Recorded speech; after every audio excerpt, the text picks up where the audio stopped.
The noble truth of serving. A poor man, angered by hunger and sickness in the streets below a great tower. He decided to climb it and ask the rich for help. A wise man warned him, none return unchanged. A guardian said, dress like them or they won't listen. He agreed. Another said, harden your heart or you won't survive this climb. He agreed. A third said, stop seeing everything as unfair. It's more complicated. He agreed. At the top, he spoke calmly, but he no longer felt the suffering. I forget why I came, but I'm very hungry, he said, and stayed to feast. Suffering invites deeper questions. What's its cause? Is it personal failure, social structure, or a universal human condition? In work and life, we ask whether achievement ends suffering or merely rearranges it, whether control is possible, and what genuine freedom actually means. In the Philippines, often a family cannot afford hospital bills. I would often discuss their problem with the welfare department of the hospital, and they were expected to repay the bill over time, but they had to write or sign something called a promissory note, where their property was held as collateral until the debt was repaid. A promissory note. One of the families told me they had given the hospital a I promise, sorry note, not a promissory note.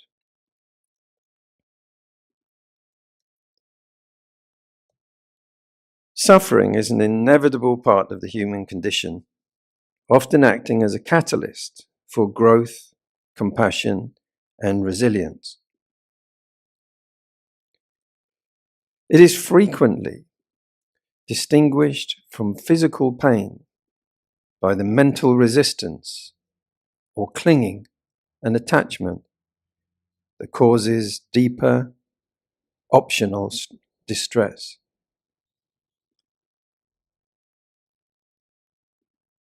The handful of salt story. A man was angry about life's unfairness. Buddha asked him to put salt in a cup of water and drink it. Too salty. Then Buddha asked him to put the same amount of salt into a large lake and drink. Not salty.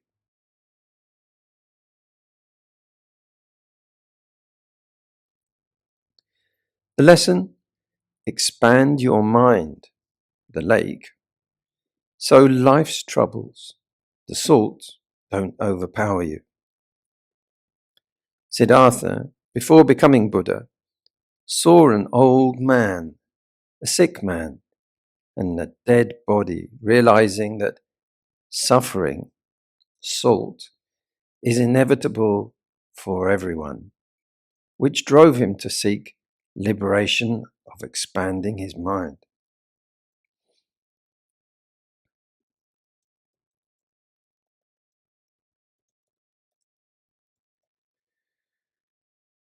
There are some tactics to help tackle life's distresses. When facing suffering, begin with a daily reflection practice. Set aside 5 to 10 minutes to ask, what caused stress today? What was in my control? What was not in my control?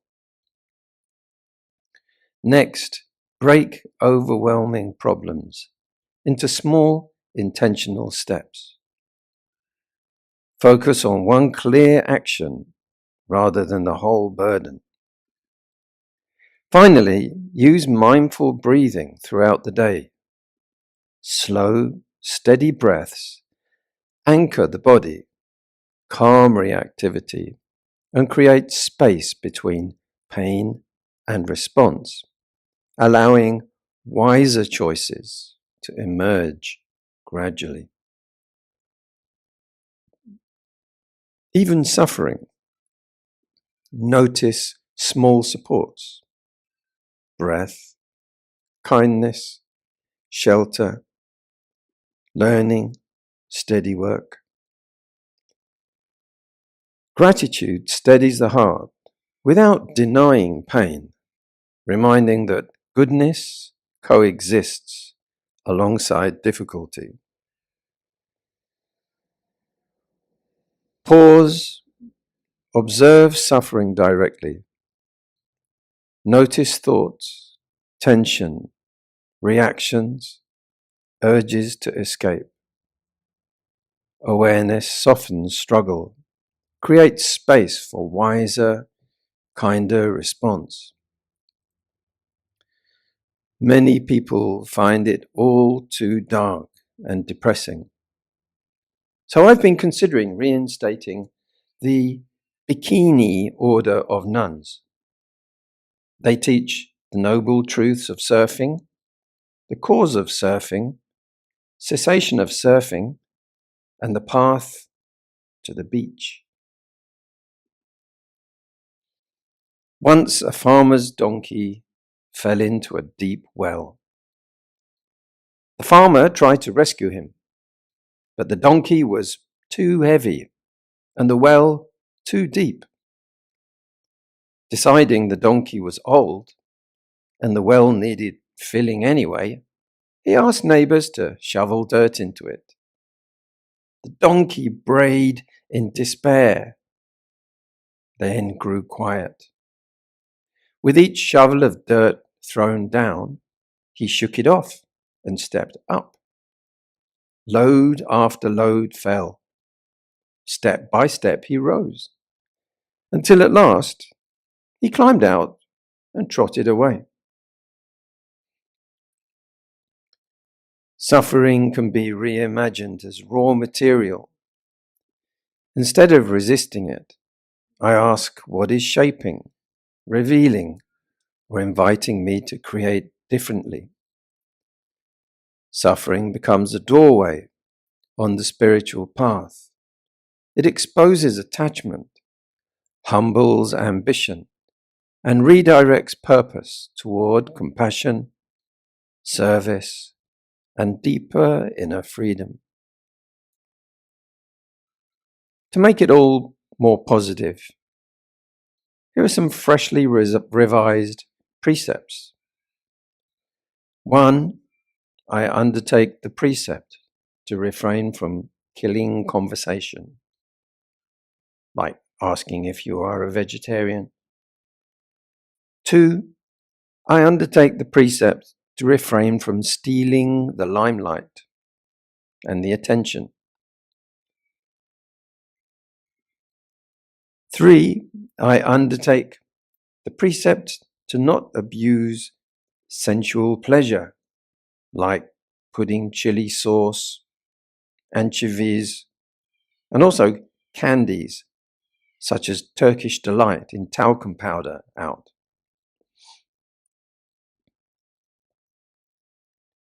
4. I undertake the precept to refrain from smug speech, such as incomprehensible ancient languages that only I know. And fifthly, I undertake the precept to refrain from intoxicating self-righteousness and moralizing people who drink 3-in-1 instant coffee.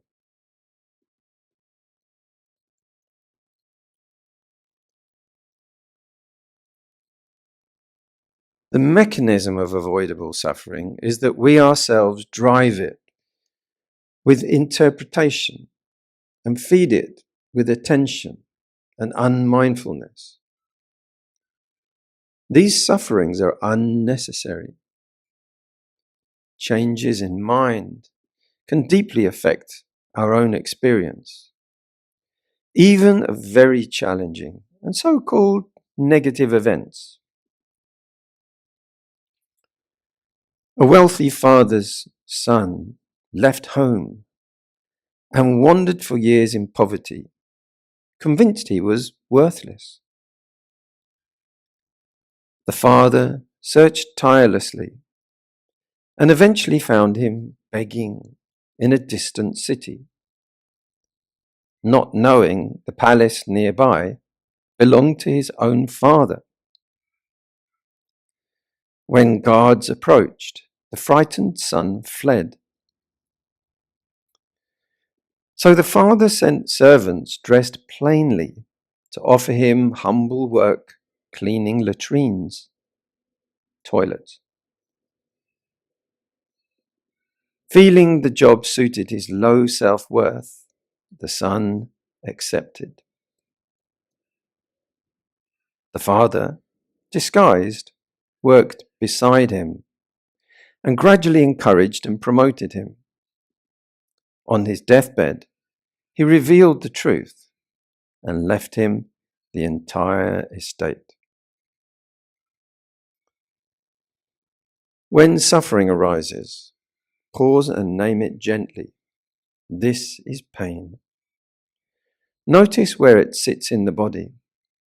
Breathe steadily into that area without trying to fix it. Reflect on impermanence. This feeling is changing.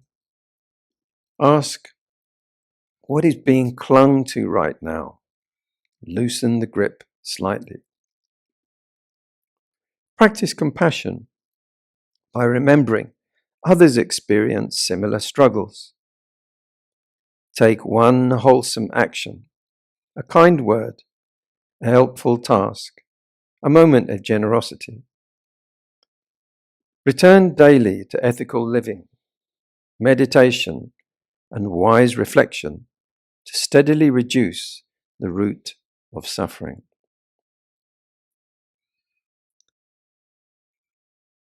Impermanence is not the cause of our suffering, but we cannot get happiness from hollowness. The truth of suffering is not a doomsday prediction, an inevitable destiny. It alerts us to the fact that we are not being aware of what we really are. So, I was born in Luton, England. Luton, or as some airlines call it, London. It was only recently that I found out the truth. I mean, Luton is not an easy place. I recently discovered that, in fact, yes, I am gluten intolerant. Since the Bodhisattva studied under a Brahmin who knew a spell that made jewels rain from the sky, he was captured by bandits. The teacher was warned not to use it. Impatient, he cast the spell anyway. Treasure fell from the sky. Greed followed. Rival thieves slaughtered one another over the riches. At last, only two remained. One killed the other, and then, celebrating, died from poisoned porridge. When the Bodhisattva returned, he found two corpses and treasure scattered all around. He reflected that, selfish gain breeds ruin, and he used the wealth for generosity instead. When you think about destiny or fate, do you feel passive or responsible? Where might belief in it was meant to be excuse greed or harmful choices. Notice how craving shapes outcomes. Does suffering arise from fate or from attachment, intention, and actions? 3 dinosaurs found a magic lamp. They rubbed it, and a dino genie appeared. 3 wishes, 1 each, it said. Okay. The first dinosaur, he asked for a big, juicy piece of meat. Instantly, the largest steak he'd ever seen appeared. Schlop. Wow. The second, not to be outdone, wished for a shower of meat. Down it rained in slabs. Slop, slop, slop, slop, slop, slop. The third, determined to outdo them both, shouted, I want a meteor shower. Meteor. The rest, as they say, is extinction history. Reflecting on the truths of suffering is not morbid. Rather, it is a way to stop life being lived on autopilot and to live more intentionally, fully in the present. Understanding suffering's mechanism is key to opening your mind and heart. Remove beliefs blocking joy. Sometimes, actually, strange connections are at play. We have to discover our life purpose to unlock them. Working in London as a stagehand, I was offered work at the Millennium Dome, preparing for the year 2000 opening. I was working with a fun person called Jeff Blake. Jeff told me he had a family connection directly back to William Blake, who was his great-grandfather, the mystic, artist, and poet. I really enjoyed his company. Another artist had composed the music for the opening show, one of my heroes, Peter Gabriel. The sound echoed around me and Jeff all day long for months. One day, I looked on the Dome's website.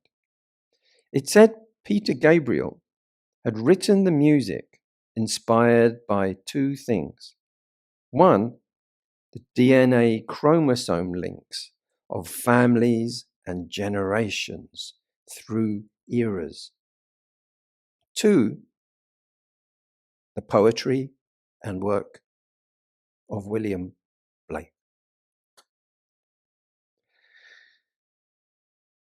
Every day, take a pause and consider how unpredictable many connections you experienced were. Those people's lives. Was there a higher connection, a higher truth at play? Every day, note that Devas and Bodhisattvas are always guiding us, assisting us, listening to us. Every day, take time to listen and connect to your higher purpose.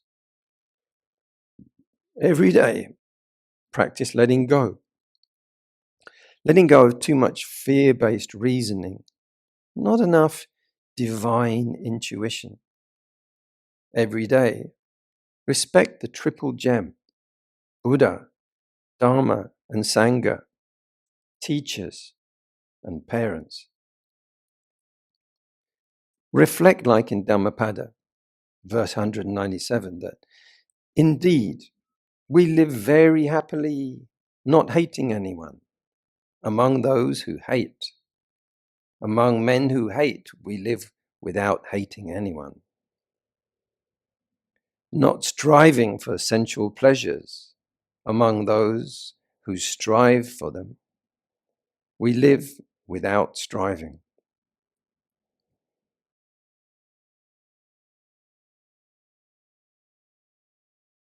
A student is on one side of a raging river. There are no bridges.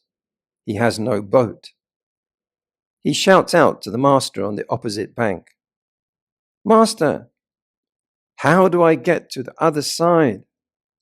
The master shouts back, "You are already on the other side."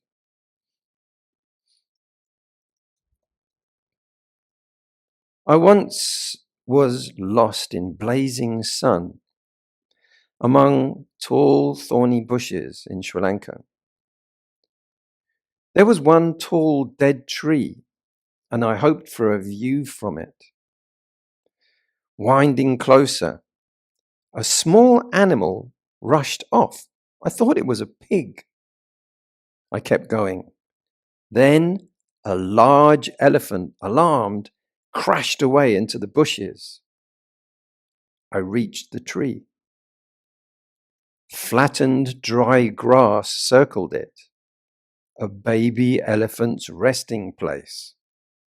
I had walked straight into that baby elephant and the mother's home. Suffering was not in the jungle. It was in my blindness and restless ambition.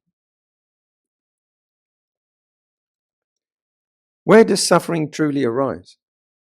In changing conditions, or in our insistence they stay the same? With so many losses and uncertainties, what steadies the heart? Perhaps refuge lies in practicing Dharma honesty and walking with a Sangha that helps us suffer more wisely. I was retelling the elephant nest incident while in Colombo City at a family gathering. When I got to the part about the mother elephant, the rather large lady of the house had begun to stand up, looking somewhat upset. I had continued until I got to the part, and there I was in the living space of the mother elephant, and with a huff and a trumpet, the lady stomped into the center of the room, believing I was actually referring to her. Her husband had to calm her down and reassure her. What is happening is this. Among nesting, protective beings, we intrude. We seek freedom. The pull between solitary exploration of the unknown and the comfort of the known creates tension. We must exist somewhere, yet existence strains against itself, seeking light, coolness, and safety in a hot, thorny wilderness. At that same location in Sri Lanka, the kuti I stayed at was a 20-minute walk through hot sand tracks to the ocean. Pathways wove through bushes and trees, and it was easy to get lost.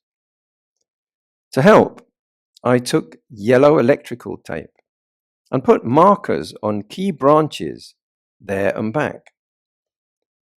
One day, the markers were gone. At the ocean, there was a pile of broken branches with yellow tape on them. One of the elephants hadn't liked my idea. To walk these tracks, the sun was fiercely hot. I covered my head with my folded robe for shade, seeing only the track in front of me. Step, step, step. Ngah! I nearly stepped on a wild elephant, sleeping in the path. There is something humbling about realizing 5 tons of wilderness does not recognize your improvements.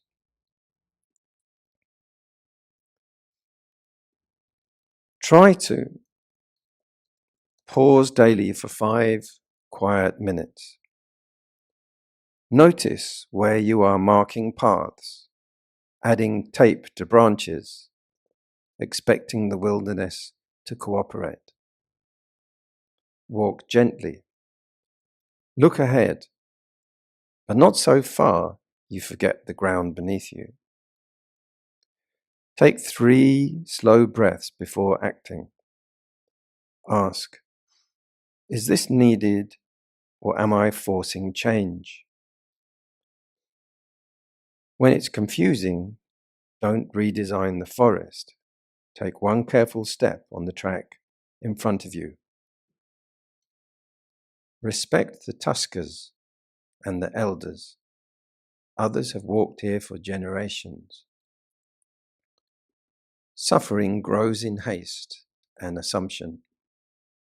It softens in awareness, patience, and steady, deliberate steps.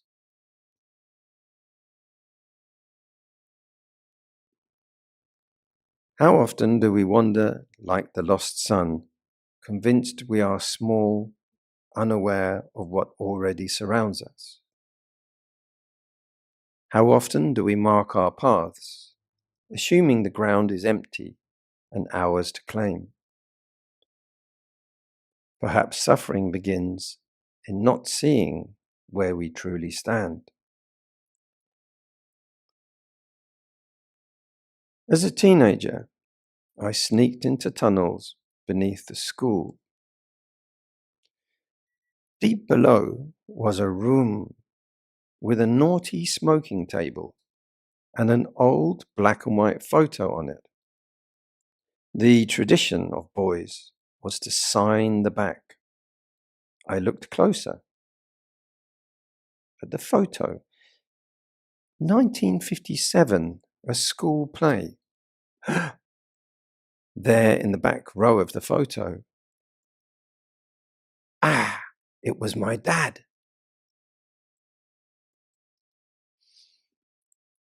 Suffering is like a tightening knot.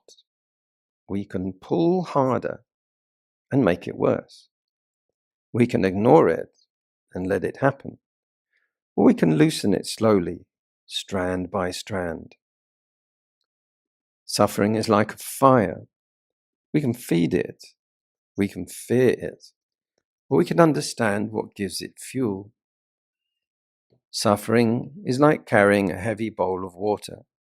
The tighter we grip, the more it spills. The steadier the hands, the calmer the surface. Suffering is quicksand. Stillness steadies. Struggling sinks. Gentle, steady movements bring release. Of course, as monks, we get showered with food. There is a great danger of politely agreeing to it all. Most of my beloved and kind-hearted Theravada teachers were very round and overweight. That's how they got their name, the Teratubbies. Suffering is like being caught in a current. The more we thrash, the more exhausted we become. The more we fight the water, the stronger it feels. Grip too tightly and balance is lost. Panic feeds the force against us. But when we stop struggling, float, and move with understanding, the current loses its power. What seemed overpowering was intensified by resistance. How does it work? Notice how our behavior has been affecting the suffering here. There are patterns behind it. It's one of the ways suffering increases suffering.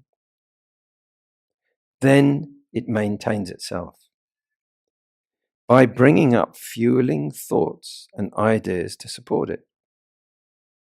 A furnace with shovels and stacks of fuel. Look closely. It is going round in circles. We can face suffering, one suffering at a time. We like to ignore suffering's existence. It is coming soon. The more we wake up and accept suffering's truth, less escape, less avoiding, the better. Get real. By accepting reality, we can learn to solve problems. By avoiding problems, by giving up, we only get weak and overcome by events when they arrive. We can master the ocean of samsara by experience, through mindfully learning to be in life joyfully. Remember this noble truth. Yes, all life has avoidable suffering, but that the art of life is surfing, the noble truth of surfing. Let go, let it be, don't attach to it. Suffering comes in waves. We like to ignore suffering's existence. It is coming soon. The more we wake up and accept suffering's truth, less escape, less avoiding, the better. Get real. By confronting the waves of reality, we can learn to ride them. By scrambling sideways, we crash. By falling asleep on the beach, we only get weak and tumbled by events when they roll in endlessly. Because things change, growth is possible. Because people shift, relationships stay alive. Because nothing fully satisfies, we are freed from endless chasing. Suffering grows from clinging to control and permanence. When we expect movement instead of stability, life becomes workable, not threatening. So I'd like to end this talk with wishing you well. My gratitude and appreciation for your kind attention. May many of you attain the peace of Nibbana and be free from all avoidable suffering and harm. May you all be peaceful, happy, safe, and well.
Parking bay. So I just pass it around. So we did lots of things. We had the Four Noble Truths art there. So that brought up a lot that you could also, if you wish to share any reflections or anything over the day. This talk had quite a lot going on in it. Quite busy, quite different from this morning's.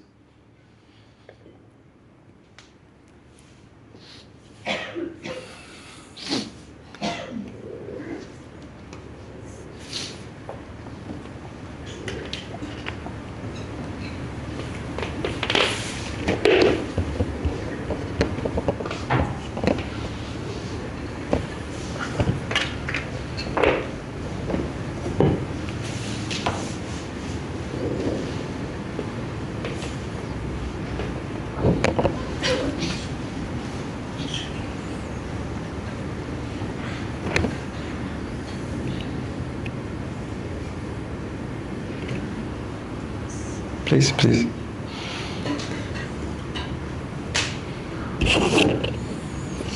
Yeah, I just want to comment about the morning session where you gave the different stories of people from different ages. So I had a little bit of sadness because I felt like it's my own life running through, and then the story where the person felt like he is a burden to others.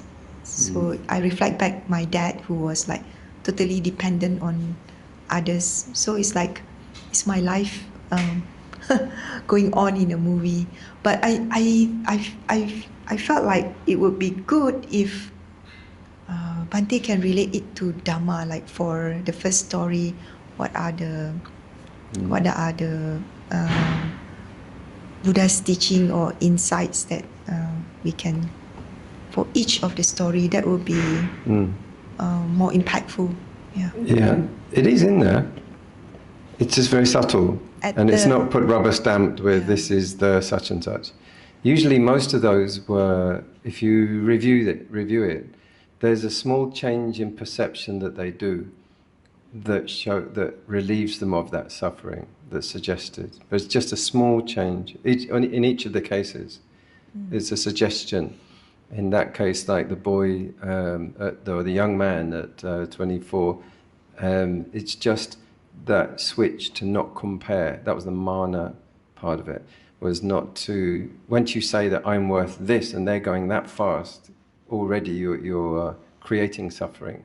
But if you just drop that and just accept yourself as you are, then it won't happen, that acceptance, rather than comparison, which was the problem in that case.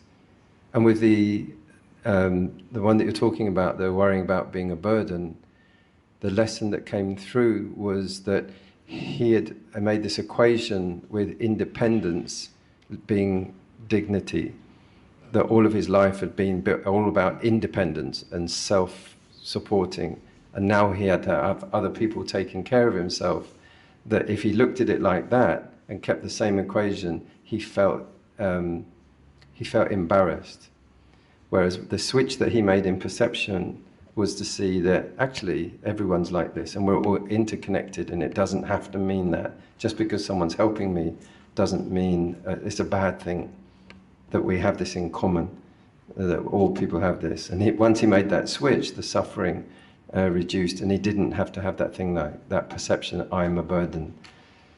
It was only because he'd made that lifelong sort of value of independence. What I meant is relation to the sutta, Yeah, well, those are the suttas are marked at the end. At the end, yeah. If you see them listed like that, if you want it very canonical like that, these have been dissolved down a bit more. They're not quite so obvious an illustration of a specific sutta, but it is in there, and you can find the canonical reference. But often that's difficult for people entry, like general people in daily life, which is that's one of the things I'm aiming to do, is to make this accessible to everyday people and apply to their everyday life, not always going to Pali Canon, Sutta and so on. For students and people in training, it's much more important to be able to do that.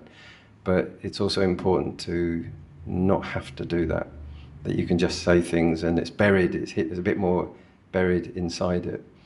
But if you need to, like at the end of all of these talks, I'll always put the canon, the Pali Canon link. Even like, the Bhikkhuni, the Bikini order of nuns, there will be a sort of canon that you can sort of do something like that. Any part that's found in the stories, you can find correlating suttas. So Talk 11 is also, Talk 11 is also accessible to YouTube? Yes.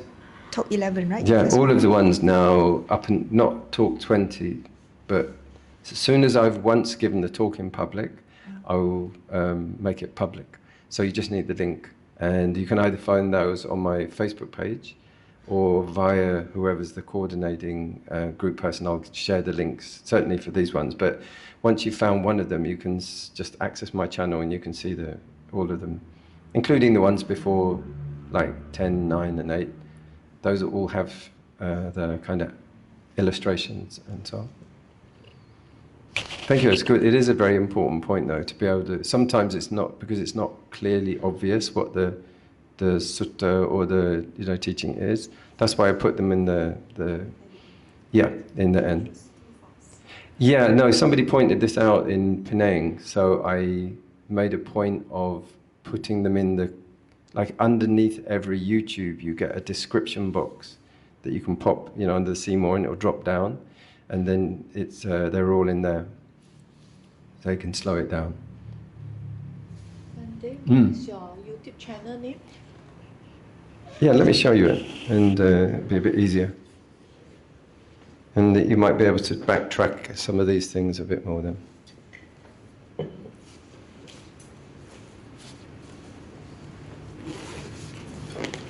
Here. Okay, let's go. So I'll show you what I mean. So like this is talk 19. You just watched talk 18, by the way. So if you go to I just want to show you before one thing at a time. I want to show you the way to find all those sutta links. For example, this one, talk 19, the talk with no name, down here. I can't do two things at one time. Hold on.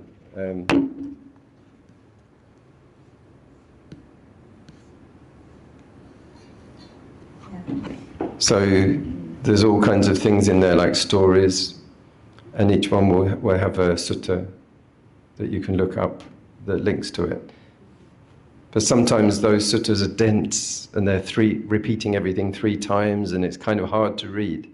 These make it more easy to follow, so, for example. So as often as I can, I'm doing that with all of these talks. And for example, that one there, talk 19. So when you go to the talk, the channel is called, the other question, that. So even if you put in talk 18, the Noble Truth of Surfing, Ven Rakkhita, you'd find my channel. And then from there you could access all the other ones. But yeah, under videos, that's it, under videos there.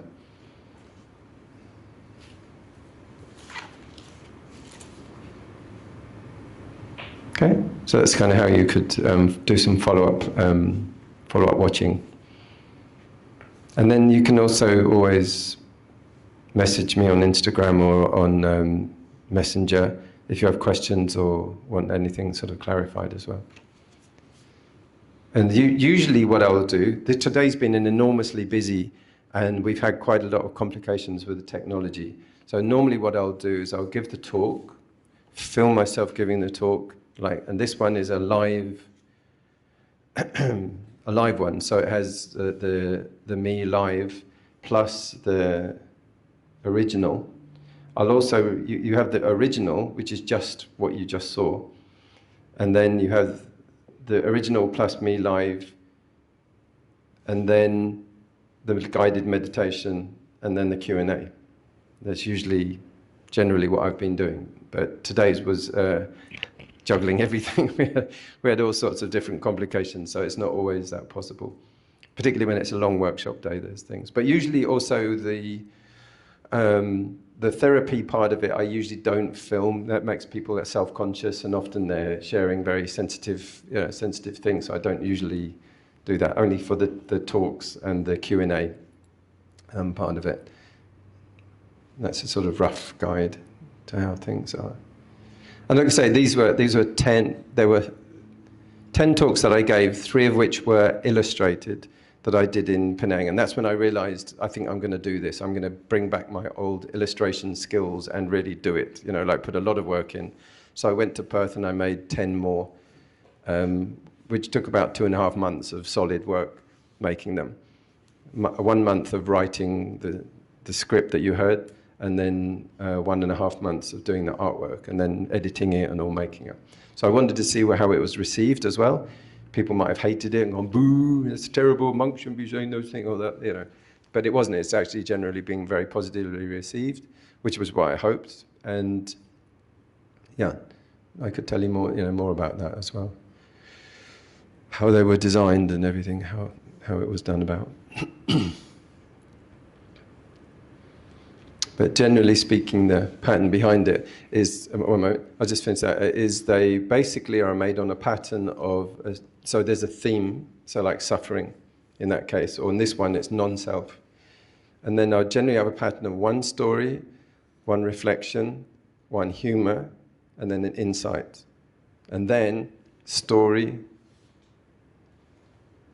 tactic to go home with, reflection, and then humor, and then I repeat it all the way through. So it's a way, it refreshes you, because I found that if you just keep talking about reflections or insight, it gets heavy and too heavy, and then the mind can't take any more. So that's why when you have a humor, it just brightens up the mind, or it's like, it shakes up your mind and it wakes up your mind. And then it's like you get a clean slate, now let's have another one. So then you get another story, and then it keeps the mind engaged. Particularly nowadays with we have quite short, attention span. That's normal. If you're watching a movie, an episode, it will just be sections. Please, yeah. Do you want to? Please, yeah. How did you enjoy your surfing, your trip to the beach? You like surfing, that's only why I'm saying that. You said that earlier on. Yeah, thank you, Bhante. That was very creative. Actually, my question was just about, I was wondering, do you teach children too? And do you teach around the Klang Valley too? Like, do you run workshops for kids? And is that a proposal, or are you saying, have I done it? I'm not sure. I have taught kids, so... or do you normally, will you be doing more? I'm just thinking for like my niece and, anyone I know with children. I think they would find it also very... Yeah, that's what I'm basically, this is a fly-through. When I came over to Malaysia, I said I really like drop through and then see what the response is from these, and then see whether there are some repeat invites. And like in Penang, they said, basically they agreed, yeah, come and do the whole 10 of them. We want to see them all, because they'd already seen 3. So they sort of booked, said, we'll book you to do the whole thing. But it's understandable that when I'm coming to places that I've never spoken at before, and this is a very new thing, it's normal, I think, there, and understandable to sort of do a one-off. And then people go, oh, right, that's what it's like. Yes, no, we never want you to come back ever again. We sort of, yes, come back. So that's what I'm hoping to do, is to do this fly-through, and then people in committees and everything have got time to talk all about it. Meantime, I'm going to go and do a trip to China for about a month or so, and then come back through, and by that time I have opportunity for people to propose those kind of things. But the first part of your question, I have worked with children. I worked in the Philippines, and I had a teacher's job in a classroom as a Dharma teacher for 5 years in the Davao. It was a Pure Land temple. Just happened to be that the only one monk there spoke only Chinese. The school had 1,000 kids who were Filipinos who spoke English, and they didn't have anyone to teach them the Buddhism and Dharma. So for that time, I was teaching 12, 13, 14, 15, 16-year-olds. And so it was just like a job, like a full-time job sort of thing. And so I had to redesign everything. I couldn't use almost anything the way that I'd been taught it. I had to design that. So even actually in some of the first time I was asked to work with kids was in KL. And I realized I haven't got anything in my training that works for teenagers. So some of these games, like the Wushwa game, the Google-ishy one, and some of the hand things, I had written to an organization called Inward Bound Mindfulness in the States, who have a camp, they're a full-time camp just for mindfulness for kids. And they sent me their whole teacher's manual. So I extracted the best ones out of that and understood sort of more how, but I just said this works for adults as well. This is really good. This is a really good way to bond and get people out of their heads and, in the mood. And that's also, if you're going to talk about suffering and really wounds and, difficulties in life, it's good to get people in a good mood first, and then they're in a good space to open up. So yes, when I come back through communicating and social media, we could organize something. Provided all the conditions were, suitable. all around, you know. So I good think at. I just assumed you were based in Malaysia. I don't have any base. I'm a nomad. I tend to live in places that begin with P, like Perth, Pondicherry, Penang, Philippines. Yeah. Petaling Jaya. There you go. I've stayed there before. No, I've been all over the place. I've stayed in more than 200 temples and a lot of countries, states. Yeah, this is like that actually works well for my style of thought and creativity and everything. It's quite good to do. I don't like, I find when people camp down too much, they start getting too attached. So it's like dancing. It's like sky dancing. Yeah.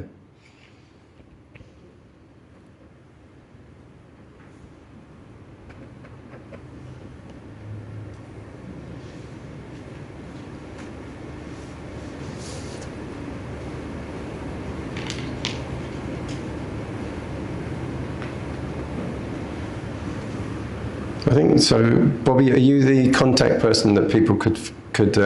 So yeah, if you just contact through Bobby, he'll sort of relay on contact details to those kind of things. Or if you want to propose anything like that, very happy to.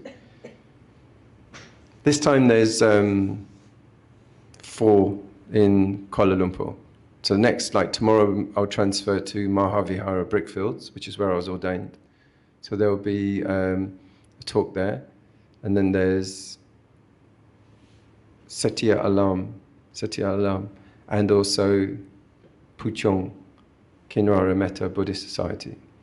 So there will be other ones in this talk series. Those ones aren't full-on workshop days. They're talk. Well, it's a bit like this one, like talk, half an hour meditation, half an hour Q&A. That's quite good. I think it's a good format.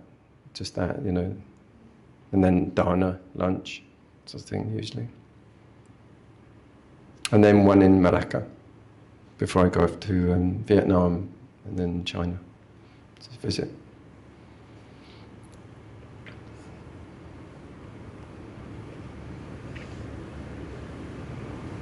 Are there any other sort of bigger questions or general ones that people want to explore or bring up? Or are we all reaching the end of the day?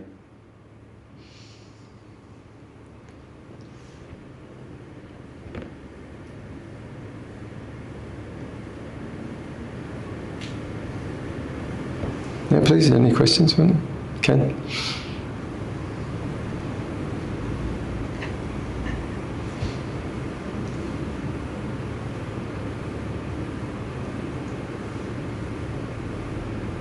Have we enjoyed the day? Have we benefited? That's a lot of what does that mean? Like, boo! That's a yes, isn't it? Take it, yeah. Yes. Good. Very different, yeah. That's what my auntie used to say about my artwork. She would go, yes, it's very different.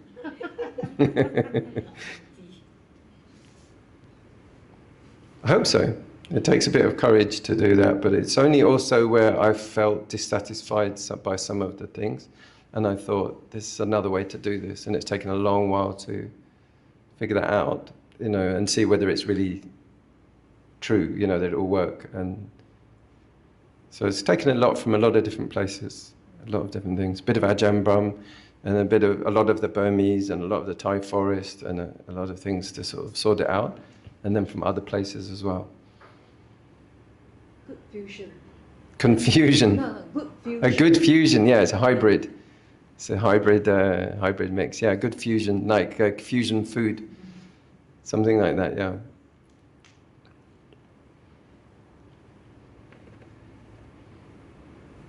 You mentioned the body in the body, which is a bit confusing for me. I think you said the body and body. Did you say Bodhi or body? Body and body. During the meditation? Or? Yeah, how do you separate? I mean, it's a bit difficult for me to separate because we are. Could you? This is a good question. Can I just, so that it can be heard clearly. It's good. Go on. It's good. No, I don't know whether it will make sense or not. Yeah, go ahead. It's okay. This is About- what the questioning is about, to make it sort out sense. Your question about the body in the body is like when we were doing meditation. So I find it very difficult to separate myself from the body when we are being together for so long. Yeah. When we were meditating just then, Yeah.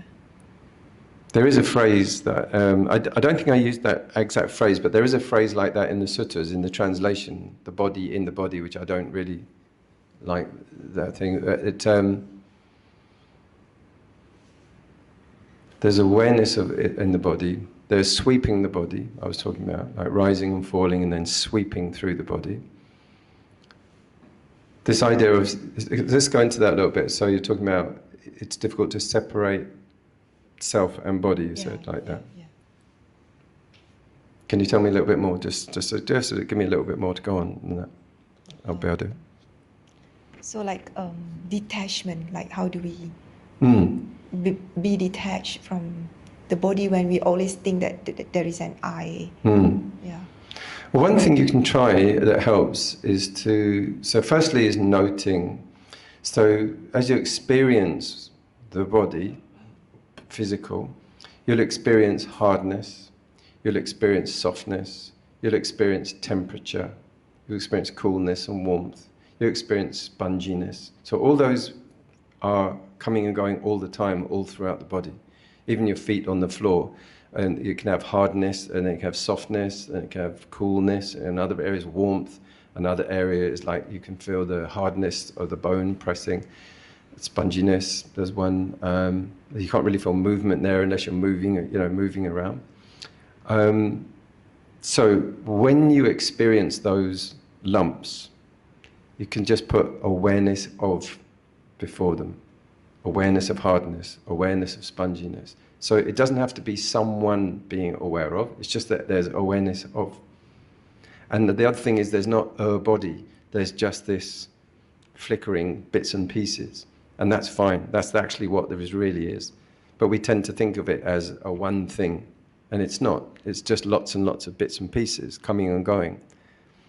See what I mean? So sometimes you're just aware of a bit of your face, then a bit of your shoulder, and then a bit of the knees, but you don't need to label them like shoulders, cheek, knees. Just that there's awareness of touch, there's awareness of coldness, there's awareness of warmth, there's awareness of touch. And they come and go very quick. So if you're just being aware of that, you see that the whole thing is something like a waterfall. It's coming and going, just lots and lots of small bits and pieces. So if you're not having the mind that's watching, if it's just doing this awareness of, and not jumping in with I'm aware of my knee, I'm aware of my foot. If we break through that by just saying awareness of, with just what it is, awareness of touching, that's a very neutral process. We didn't put an I in there, and we didn't put a mine in there. So you're automatically starting to take out this automatic pilot of just going, that's my foot down there, it's mine. But we don't know, who said that? We can't find someone who's doing that. That's the clarifying process that happens in Vipassana meditation. I'm not only talking about Goenka, but in general, insight meditation works like that. Awareness of seeing. Not, hey, I'm looking over there, not I'm looking over there, just there's awareness of seeing. Or when there's awareness of sound, awareness of hearing. Or if there's a pain, awareness of pain. Or if there's a pleasant feeling. So how would you explain the concept of anatta to a lay person? I would show them that talk, the talk with no name. Like a lot of people watched that and they went, oh, there are a lot of things in that talk that because it's a very difficult and can make a very confusing subject. But throughout that, in the same way that I said, like there's a story that, and it's involving non-self. Then there's a reflection that you can reflect inwards about your experience and it will help you. And then there's a bit of humor just to lighten it up and stop you getting too heavy. And then there will be an insight, like this is the way it works. That's what an insight is. It's like, here's the law, here's the way that it works. And then there'll be the same thing again all the way through. So that talk, the talk with no name, is all about anatta. Yeah, that's why it's called that one. So But it's extremely difficult to sit down with someone and say, you know, there's no real reason to do that, because most people just they don't have that question in the first place, like is there a self or isn't there a self? Most people don't even think about it. They're on kind of autopilot that yes, of course there is. Here's my passport, here's my license, here's my ID. It's only when you want to be free in the way that the path goes that you're going to become liberated and free. And then it's a quite difficult life to lead, because you're walking around transparent, you're walking around in a world of people who are very full of themselves and very full of their mine and me and I. So then you need a good community that's very supportive and understanding. Yeah. Please. When are you coming back to Malaysia? I think it's going to be spring. I think, but because my trip should go, I believe on the 26th of July, I'll go to Vietnam. And I'm going to go by train, these new fast trains. I think that's going to be a good way to go. So I'll be Vietnam for 3 weeks, and then China for 6 weeks. That was 9 weeks. And that will probably bring me into Thailand, maybe a drop over in my old temple back then. So that's like 12 weeks, 3 months. What is that? What are we now? July, August. Yeah, that's a very rough guide. I think it'll probably be a bit of that, but I really don't know. I mean, my life is lived really like a bird flying. And there are lots of opportunities that open up. So it is like someone says a recce, you know, this is just like, I'd like to look around China and then come back, and then possibly also come and do this again. This workshop was a good one as well, like to give like this model of, talk, meditation and Q&A, lunch, the art thera. And you can also, I've done this art thera a lot of times, and you can come back and do it again. It will be a whole different journey for you. Hopefully so this is also, like what you were doing at the table was deep meditation. Doesn't look like it. Doesn't look like you're sitting on a cushion and, doing a 60-day retreat. But that's a lot of people aren't directed to look at those Four Noble Truths. But that's exactly what, the firstly, like becoming aware of your suffering, and then what's causing it? And then you're looking at that together, and you're also in this very state, because we've done all these games, so you're right here and now. You're not, sort of like meditating, like, when's lunch, like you're very focused. And also you're talking and sharing, and many places shut people up, silence, or it's very aggressive, fear-based teaching. So this is, for me, this is a really good way to get the conditions for good fruition. So I think, possibly towards the end of the year, but no promises, that's, and then do something similar again, like a kind of bing, bang, bing, bing, bing.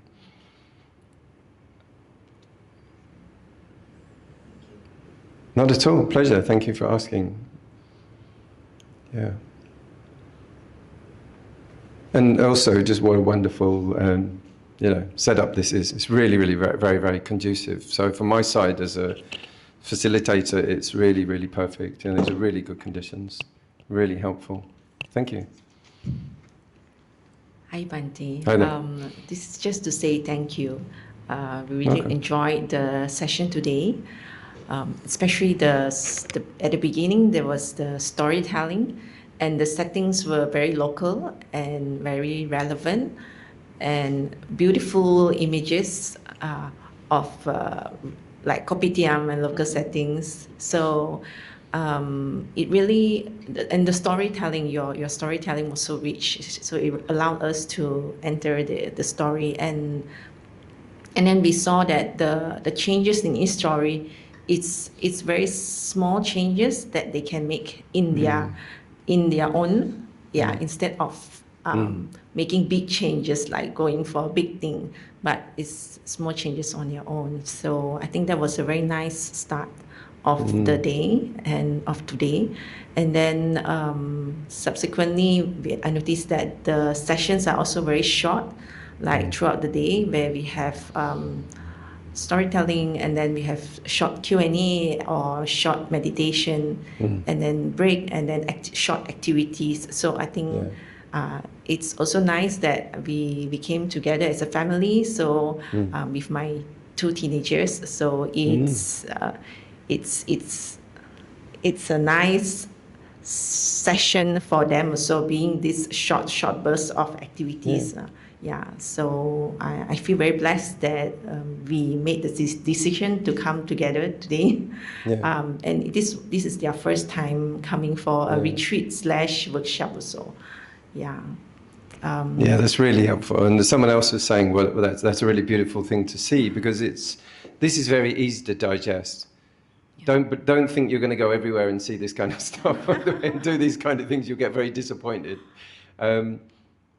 So that's one of my aims, is to make it very easy on the eyes, easy on the to accept and understand, and also contemporary. So contemporary means just like, up to date, something like that, which I believe it should be. I think it's often laziness that doesn't, that it isn't that way, or just like people haven't got a role model, they don't know. So I had to figure this out on my own, how to do this kind of thing, or whether to do this kind of thing. So thank you very much for coming along, you two. I know that it's sort of like new.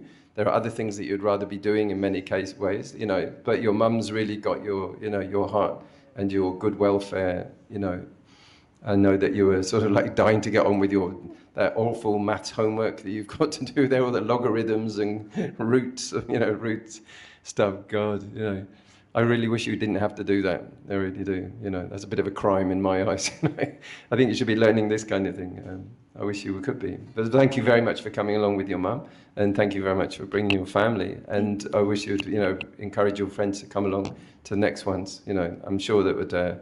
Let's hopefully that we can sort of try to talk about that. And I'd certainly welcome an invite to come back and show more. I don't know on this next thing that I'm talking about doing, whether I'll have settled enough to do this, because you have to be very settled to make it. That was like 2.5 months of writing, and it's like writing a book or something. It's kind of very hard work.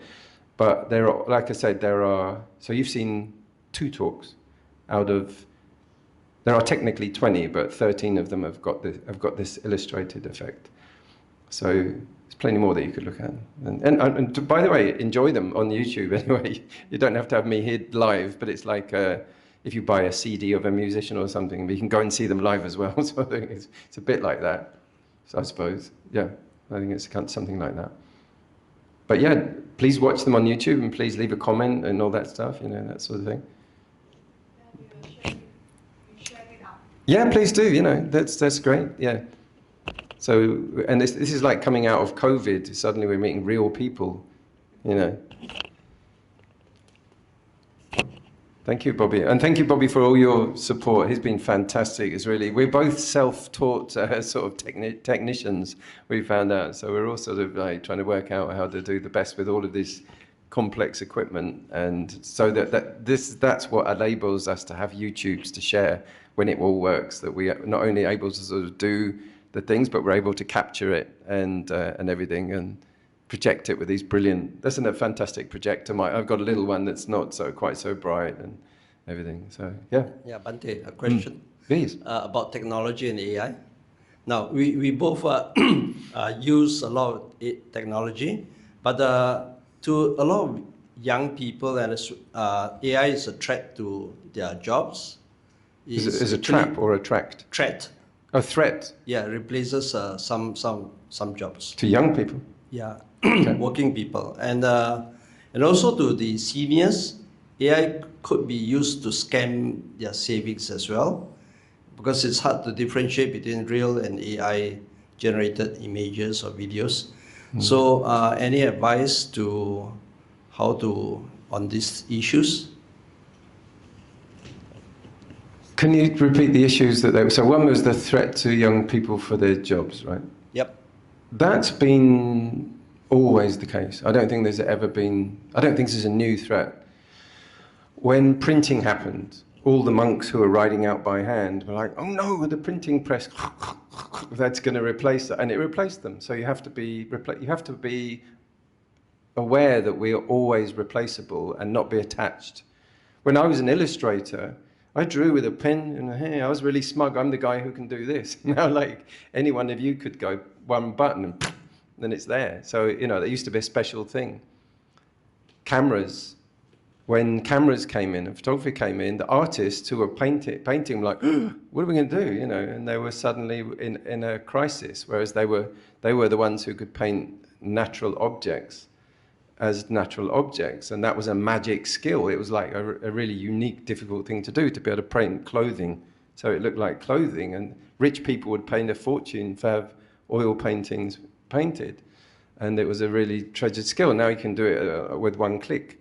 And you can take your thumb drive to a printer and you can print it onto canvas and you can't tell the difference. So I don't think it's only a threat to people who are well, I was at a university to get a qualification in Buddhism in Wollongong. I wasn't at it, it was online.